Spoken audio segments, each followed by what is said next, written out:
क्यों करा जाता है पूर्णिमा का व्रत? पूर्णिमा का व्रत करने का कारण क्या है बताइए? आप इतने सालों से कर रही हो, कई माताएं कर रही होंगी पूर्णिमा का व्रत। एक समय फलाहार करती हैं, एक समय भोजन करती हैं। भोजन में खीर का होना जरूरी होता है पूर्णिमा के व्रत में, दूध की सामग्री होना जरूरी होती है पूर्णिमा के व्रत में। 12 महीने की पूर्णिमा करो मना नहीं है। और पूर्णिमा उठाने का भी समय होता है चैत्री। चैत्र के महीने की जो पूर्णिमा होती है, चैत्री पूर्णिमा पहली पूर्णिमा मानी जाती है, इसलिए चैत्री पूर्णिमा को सिद्ध पूर्णिमा कहते हैं, कार्य सिद्धात्री पूर्णिमा कहते हैं, सिद्ध करने वाले। मनोरथी पूर्णिमा कहते हैं, मनोरथी पूर्णिमा।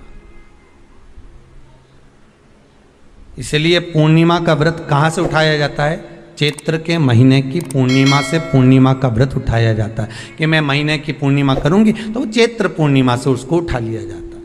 पर उसका एक नियम रहता है, आप फलाहार करें अपनी जगह पर है, पर एक समय भोजन कर रहे हैं वो अपनी जगह पर, भोजन के साथ में मीठे के साथ थोड़ा दूध की सामग्री होना जरूरी होती है। और क्यों करते हैं पूर्णिमा का व्रत, किस लिए किया जाता है, क्यों करा जाता है, उसका व्याख्यान वर्णन शिव महापुराण के अंतर्गत स्कंद पुराण में लिखा गया। स्कंद पुराण में वर्णन किया है श्री वेद व्यास जी महाराज ने।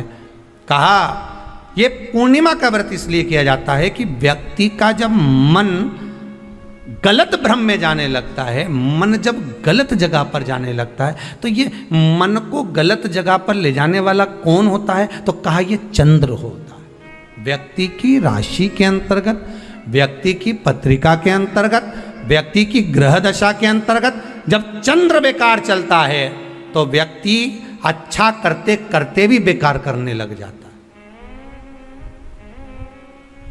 चंद्र डोल रहा है।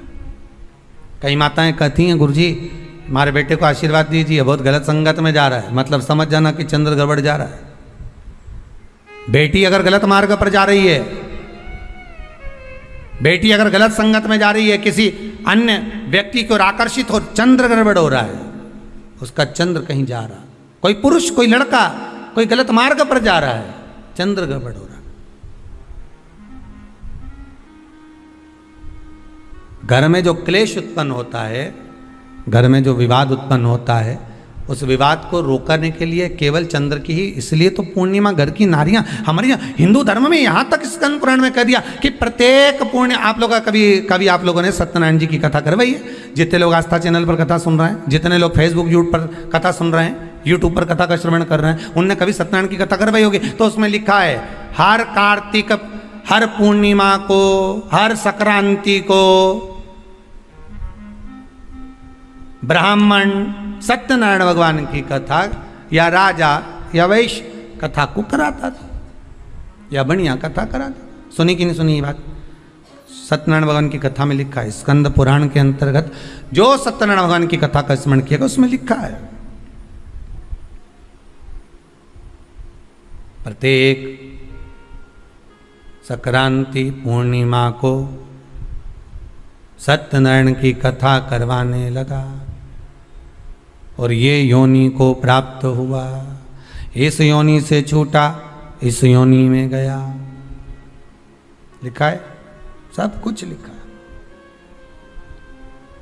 अब उत्ते से समझ जाओ कि पूर्णिमा को सत्यनारायण की कथा करने का बोला है, तो पूर्णिमा को सत्यनारायण की कथा का क्यों बोला? वैसे तो रोज कराओ सत्यनारायण जी की कथा, प्रतिदिन कराओ, मना नहीं है। आप क्या कोई विशेष फंक्शन है आप सत्यनारायण जी की कथा करवा, पर पूर्णिमा संक्रांति को और संक्रांति को पूर्णिमा को सत्यनारायण की कथा का स्मरण क्यों करवाया गया? क्योंकि पूर्णिमा के दिन अगर ये भगवान का व्रत रख लेगी, पूर्णिमा के दिन अगर ये खीर का प्रसाद बना लेगी, थोड़ा सा दूध की कोई सामग्री बना लेगी और भगवान को भोग लगा देगी, भले सत्यनारायण भगवान के भाव से बनाए, भले सत्यनारायण जी के निमित्तार्थ बना, पर अगर इसने सत्यनारायण भगवान के निमित्त से बना, पर पूर्णिमा के दिन अगर ये व्रत रखेगी, उपास रखेगी या कोई सामग्री बनाकर भगवान की पूजन कर लेगी, तो इसके घर में जो अशांति है वो शांति में बदल जाएगी। इसलिए कई घरों में आज भी सत्यनारायण भगवान की पूजन हर पूर्णिमा को करती है। माता किताब लेके बैठ जाती है, तुरंत तुरंत उन्हें ऑफिस जाना, कहीं काम पे जाना, और तुरंत उसने तुरंत